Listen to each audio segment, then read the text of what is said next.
हमारे channel SP भक्ति रस में आपका स्वागत है। आज हम आपके लिए लेके आए हैं हनुमान जी की बहुत ही प्यारी रोचक पौराणिक कथा आप पूरा जरूर सुनिएगा और कमेंट बॉक्स में जय बजरंगबली लिखना ना भूलिएगा। हमारे कलयुग देवता जो जीवित पृथ्वी पर हमारी हर समय हर दुखों से हर कष्ट से हमारी रक्षा करते हैं, वह है बजरंगबली।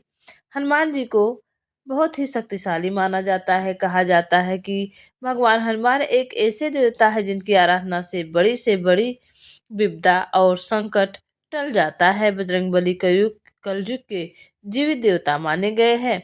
इनकी आराधना करने से शीघ्र ही फल की प्राप्ति होती है। भगवान हनुमान की पूजा करने से शनि देव के बुरे प्रभाव से तो मुक्ति मिलती ही है। मान्यता है कि हनुमान जी के अपने भक्तों पर सारी पीड़ाएं और कष्टों को दूर कर देते हैं। भगवान हनुमान का मात्र नाम लेने से बड़ी परेशानियां, दुख, कष्ट, क्लेश, भय सारे दूर हो जाते हैं। कहा जाता है कि हनुमान जी का नाम मात्र का उच्चारण करने से व्यक्ति सांसारिक सुखों को प्राप्त करता है। हनुमान जी को बजरंगबली, अंजनी पुत्र, पवन सुत्र, राम भक्त जैसे अनेक नामों से जाना जाता है। आइए जानते हैं कि बजरंगबली का मारुति नंदन नाम कैसे पड़ा। एक पौराणिक कथा के अनुसार हनुमान जी के बचपन का नाम मारुति था। एक दिन मारुति नंदन अपनी निद्रा से जागे और उन्हें तीव्र भूख लग गई।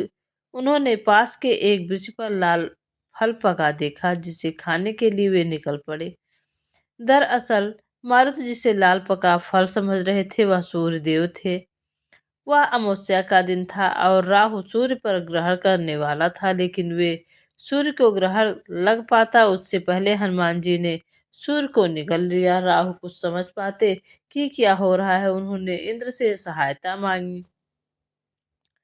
इंद्रदेव ने बार बार आग्रह करने पर जब हनुमान जी ने सूर्यदेव को मुक्त नहीं किया, तो इंद्र ने वज्र से उनके मुख पर प्रहार किया, जिससे सूर्यदेव मुक्त हो गए। वही वज्र के प्रहार से पवनसुत मूर्छित होकर पृथ्वी पर आ गिरे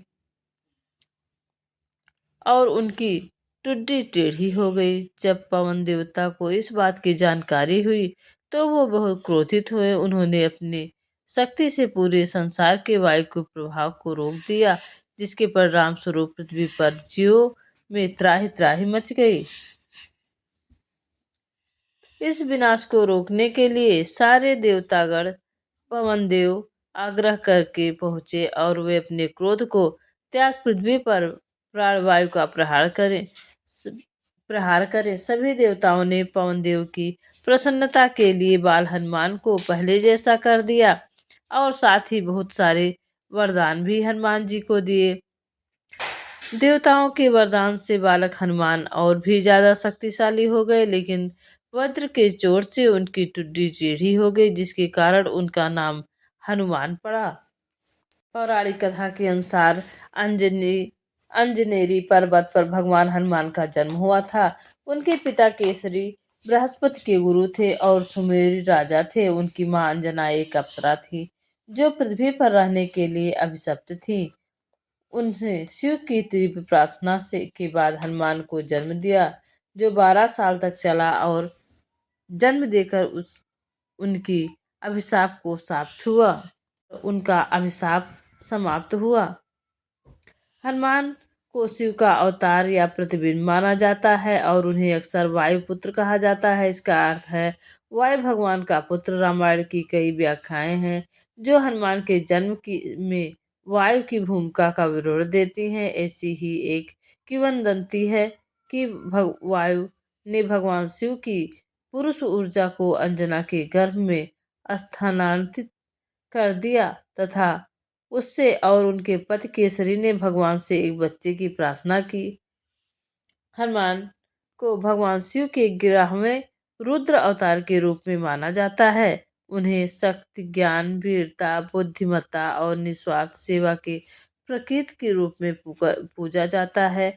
उन्हें जीवन भर ब्रह्मचर्य का पालन करने वाला एक अमर देवता माना जाता है और जो सभी प्रकार के नकारात्मक प्रभावों या प्रलोभनों को रोकने के लिए शक्ति रखते हैं। उन्होंने जो अपना जीवन भर राम और सीता को समर्पित कर दिया, उन्होंने बिना किसी उद्देश्य के कभी भी अपनी ताकत या वीरता नहीं दिखाई।